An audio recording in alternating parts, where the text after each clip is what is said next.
Bitcoin Cash price prediction or BCH price prediction. What's going on right now? In the last video, I gave you an entry, a target, and we hit it. We took profit at VWAP. I said we're gonna take profit in VWAP. This is exactly where you can take profit.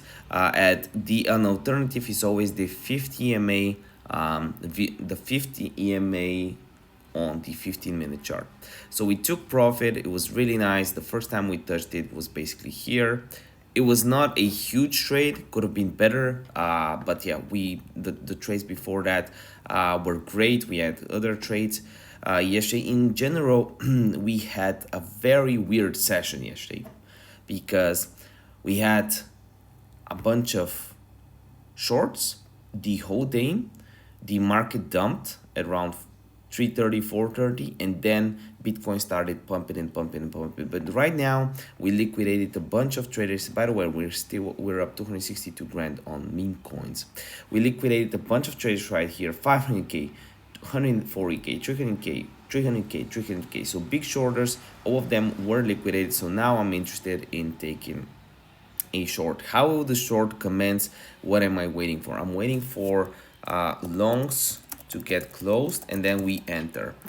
So what does that mean? Basically, I want to see longs close just like we had here, 7k worth of long, 7k, but that's 600 each, 7k of currency closed.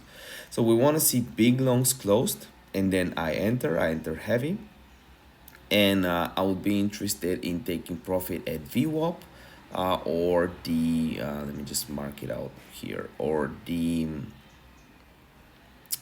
how do you call it, the 50 EMA, especially on the 15-minute chart. Is basically the same thing, longer term. So live with all my heart. Let's meet again in next video, and I'll make another video on Bitcoin Cash tomorrow. Obviously this is no financial advice. If you want to follow my trades, I have a link in the description down below to my Signal chat. Also I have a link in the description down below to my course if you want to learn my strategies. And right now BloFin are giving away $30 bonuses, 50% spot fee discount. They're giving you $30 if you just deposit 50. So I definitely think it is a lot better than Mexi right now, especially for security reasons. This is why I'm making the switch to BloFin. It's also a no KYC exchange. See you next video.